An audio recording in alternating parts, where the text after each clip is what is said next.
السلام علیکم ورحمۃ اللہ وبرکاتہ۔ محترم بھائیوں، بزرگوں، دوستو، یہ ہمارا اصلاح معاشرہ کا 165واں سبق ہے۔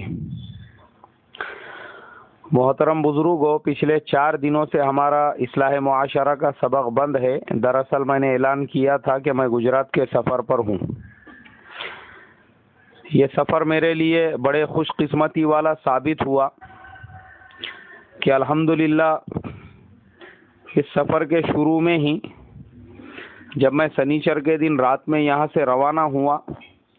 تو ہماری پہلی منزل احمد آباد تھی، جہاں پر ہمیں حضرت مولانا مفتی عبدالقیوم صاحب دامت برکاتہم ومد ظلہ العالی کی زیارت کرنے کا، ان کی صحبت میں وقت گزارنے کا، ان کے تجربات سننے کا، اور 11 سال تک انہوں نے جو سلاخوں کے پیچھے گزارے ہیں ان کی درد بھری داستان کے کچھ اقتباسات معلوم کرنے کا موقع ملا۔ اللہ تبارک و تعالی سے دعا ہے، اللہ تبارک و تعالی حضرت مفتی صاحب کے حیاتی میں برکت عطا فرمائیں، ان کے جان مال عزت آبرو کی حفاظت فرمائیں اور نظر بد سے ان کی حفاظت فرمائیں۔ لیکن میرے محترم بزرگوں، ان کی صحبت میں رہ کر جو تجربہ حاصل ہوا اس کی بنیاد پر میں ہندوستان کے رہنے والے تمام مسلمانوں سے یہ ریکویسٹ کروں گا کہ ہر مسلمان ان کی کتاب 11 سال سلاخوں کے پیچھے اور دوسری جو کتاب ہے اکشردھام مندر حملہ اور سپریم کورٹ کا تاریخی فیصلہ، یہ دونوں کتابیں ضرور پڑھے، تاکہ ان کتابوں کو پڑھنے کے بعد ہمارے دلوں میں ان مظلوم نوجوانوں کی ہمدردی پیدا ہو جو نوجوان بغیر کسی جرم، بغیر کسی قصور کے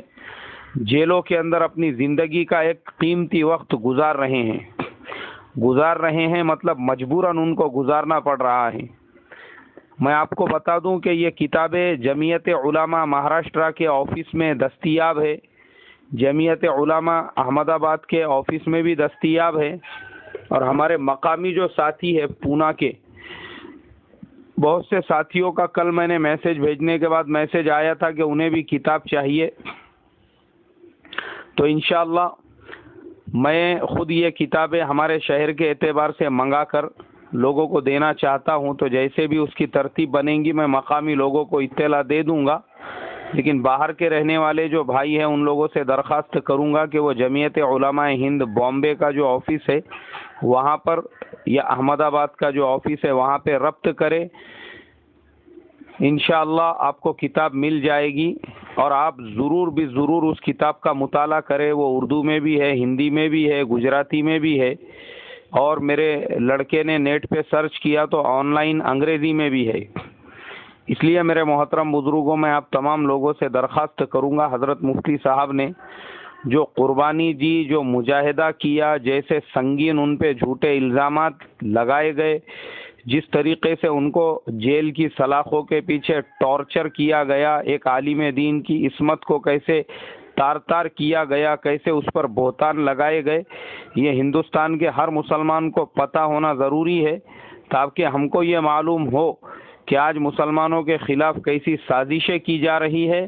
اور جو ہمارے بے قصور نوجوان جیلوں میں بند ہیں وہ نوجوانوں کو چھڑانے کے لیے ہم کیا کر سکتے ہیں۔ اللہ مجھے آپ کو عمل کرنے کی توفیق عطا فرمائے۔ اب میرے محترم بزرگوں، حضرت مفتی صاحب کی زیارت اور ملاقات کے بعد ہم لوگ آگے بڑھے، اور پٹن شہر کا ہمارا سفر تھا۔ وہاں کے میزبانوں کے ساتھ جب وہاں پہنچے تو الحمدللہ وہاں پہ مستورات کے اجتماع کی پہلی مجلس ہوئی۔ پہلے دن صبح دوپہر میں 3:30 بجے، اور پھر رات میں عشاء کی نماز کے بعد میں عمومی مجلس ہوئی۔ پٹن شہر میں پہنچنے کے بعد سب سے بڑی خوشی مجھے اس بات کی ہوئی کہ وہ سرزمین جہاں پر حضرت محمد بن طاہر رحمت اللہ علیہ، جن کے بارے میں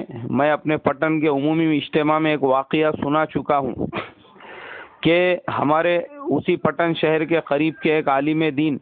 ان کو حضرت مولانا طارق جمیل صاحب دامت برکاتہم کے ساتھ کھانا کھانے کا موقع ملا، تو مولانا طارق جمیل صاحب نے ان سے پوچھا آپ کہاں کے ہیں، تو انہوں نے کہا میں گجرات میں پٹن کے قریب کا ہوں۔ تو مولانا نے کہا کہ میں 6 بر اعظم گھوم چکا ہوں، لیکن اب ایک حسرت دل میں باقی رہ گئی ہے کہ ہندوستان کا سفر کروں، اور جب ہندوستان آؤں تو آپ کے شہر پٹن میں حضرت علامہ محمد بن طاہر رحمۃ اللہ علیہ کے مزار پہ ضرور حاضری دوں۔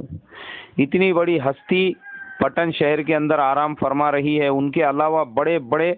اللہ والے حضرت شیخ حسام الدین رحمۃ اللہ علیہ، جن کے بارے میں سنا کہ پوری ہدایہ ان کو زبانی یاد تھی، ایسے اللہ والے وہاں پہ آرام فرما رہے ہیں۔ اور ان کے علاوہ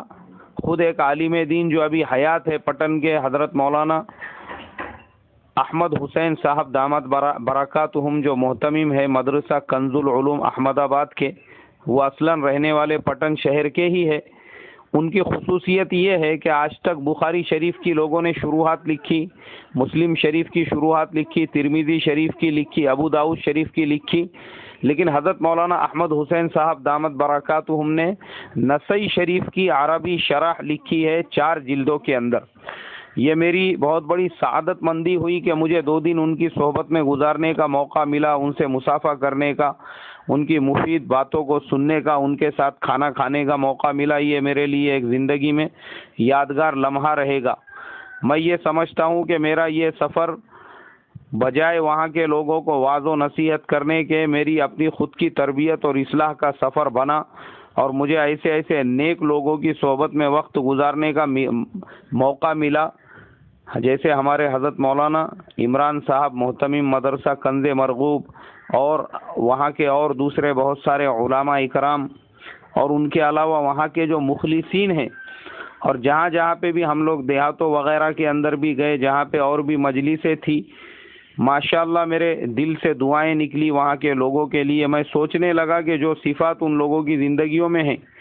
اگر ویسی صفات ہندوستان کے ہر علاقے کے مسلمانوں میں آ جائے تو مجھے اللہ کی ذات سے 100% امید ہے کہ ہمارے اڑوس پڑوس میں رہنے والے جو غیر ہے وہ مسلمانوں کے پیر دھونے لگ جائیں گے۔ وہاں کے لوگوں کی جو سادگی ہے، وہاں کے لوگوں کا جو سیدھا پن ہے، وہاں کے لوگوں کے کلام میں جو صفائی ہے، کسی کے دل میں کوئی کینہ کپٹ حسد جلن نہیں، جو بات ہے وہ سامنے آپ کے۔ دینی ماحول ایسا عمومی ہے، ایسا لگتا ہے کہ جیسے کوئی بھی مسلمان وہاں پہ بغیر ٹوپی والا نہیں، کوئی بھی ماں بہن وہاں پہ بغیر پردے والی نہیں، بلکہ بعض گاؤں تو ایسے دیکھنے کو ملے، جو ہمارے سراج بھائی، جو وہاں کے مولوی سراج صاحب ہمارے رہبر تھے، انہوں نے بتائے کہ ان گاؤں کے اندر بغیر پیجامہ کرتے کے الاؤ ہی نہیں ہے، آپ بغیر پیجامہ کرتے کے وہاں پہ جا ہی نہیں سکتے۔ ایسے بھی گاؤں ہیں، اور وہاں پہ پردے کی اور برقعے کی بھی جو شکل ہے وہ ہمارے پورے ہندوستان کے مسلمان ماں بہنوں کے لیے رول ماڈل ہے، کہ وہاں کی جو بہنیں برقع پہنتی ہے وہ ایک دم گول برقع ہوتا ہے،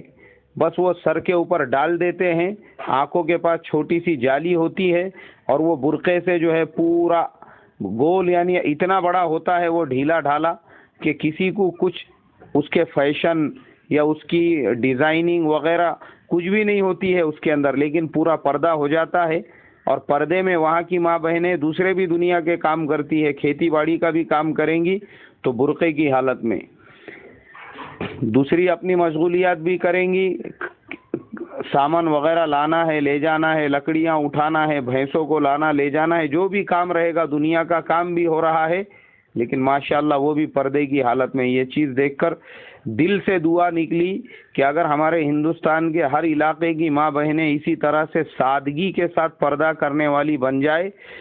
تو کسی کے ماں باپ کو یہ اعتراض نہیں رہے گا کہ ان کی بیٹی پھر کالج جا کر پڑھے،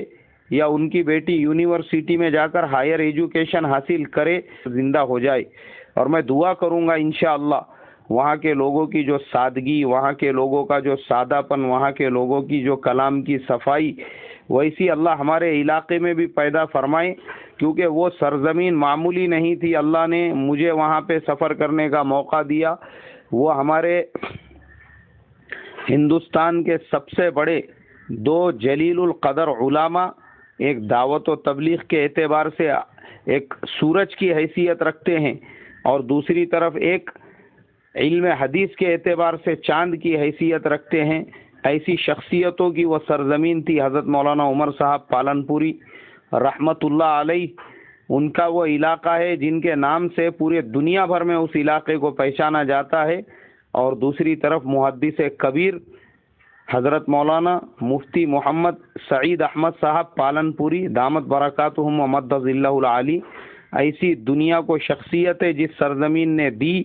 اللہ کا میں کروڑہ درجے شکر ادا کرتا ہوں۔ اللہ تبارک و تعالی نے مجھے وہاں کے سفر کا موقع عطا فرمایا اور مجھے وہاں کے لوگوں سے سیکھنے کا موقع دیا۔ مجھے تو بات کرتے ہوئے بھی شرمندگی ہو رہی تھی، میں نے پھر بھی سوچا، میں نے کہا چلو اچھا ہے، ہم اصلاح اور تربیت والے آدمی نہیں ہیں، ورنہ ان لوگوں کے سامنے کیا اصلاح و تربیت کی بات کریں گے، ہم تو جمعیت کے لائن کی اور پولیٹکس اور دوسری چیزوں کی اور حالات حاضرہ پہ بات کرنے والے ہیں، اس لیے میری ہمت بندی کہ میں وہاں پہ کچھ بول سکا، ورنہ وہاں ایسے علم کے بڑے بڑے سمندر جو ہمارے پیچھے مولانا احمد صاحب کے جیسے لوگ بیٹھے ہوئے، ان کے سامنے کیا انسان بات کرے گا۔ بس اللہ تبارک و تعالی ان تمام لوگوں کی محنتوں کو قبول فرمائے۔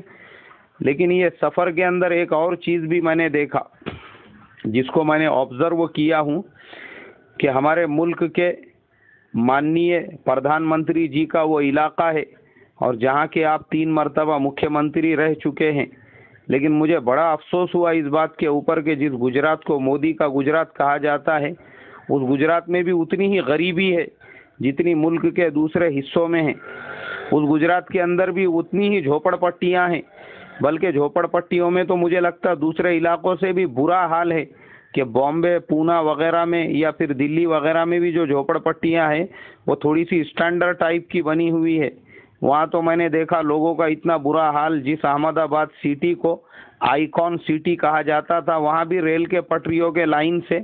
لوگ سیمنٹ وغیرہ کی جو تھیلیاں ہوتی ہیں اس کے جھوپڑے بنا بنا کر رہتے ہیں۔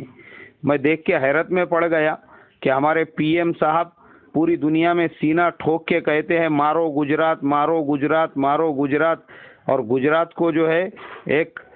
آئیکن بنا کر پیش کرتے ہیں۔ وہ گجرات کے اندر اتنی غریبی ہے،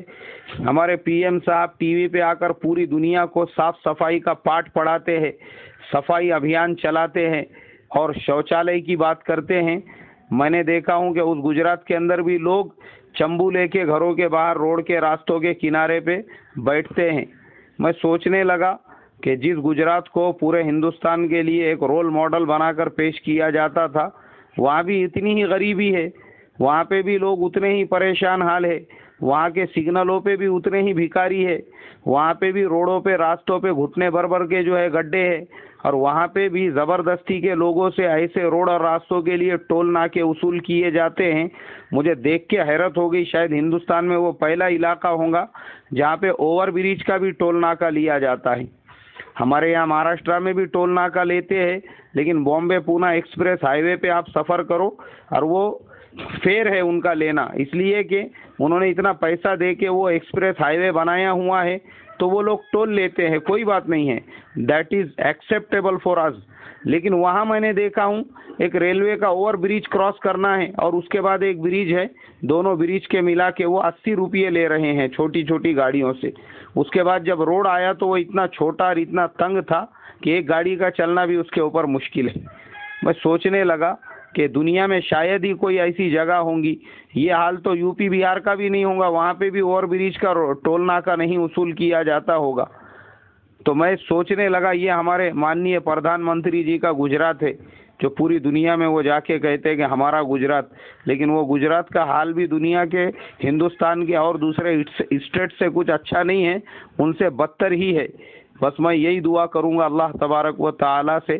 اللہ ہمارے اس سفر کو کامیاب بنائے اور وہاں کے مسلمانوں کی جان مال عزت آبرو کی نظر بد سے حفاظت فرمائے، اور ہمارے پی ایم صاحب کو بھی توفیق عطا فرمائے کہ پہلے وہاں کے غریبوں کو جو ہے گھروں میں شوچالیہ بنا کے دے، یا پھر ہر ایک کو جو ہے ذرا نئے نئے چمبو بھی دلا کر دے، اس لیے کہ میں نے دیکھا ہوں لوگ جو جا رہے تھے مسلمان تو نہیں تھے، ماشاءاللہ وہاں کے مسلمان بہت ہی سنجیدہ مزاج ہے، غیروں کو ہی میں نے دیکھا ہوں ڈبے لے کے گھومتے ہوئے، تو کم سے کم ان کو نئے نئے ڈبے ذرا بڑے سائز کے دلا کر دے۔ اور اس کے علاوہ میں یہ دعا کروں گا کہ اللہ تبارک و تعالی ہمارے اس سفر کو بے انتہا قبول فرمائے۔ السلام علیکم ورحمۃ اللہ وبرکاتہ۔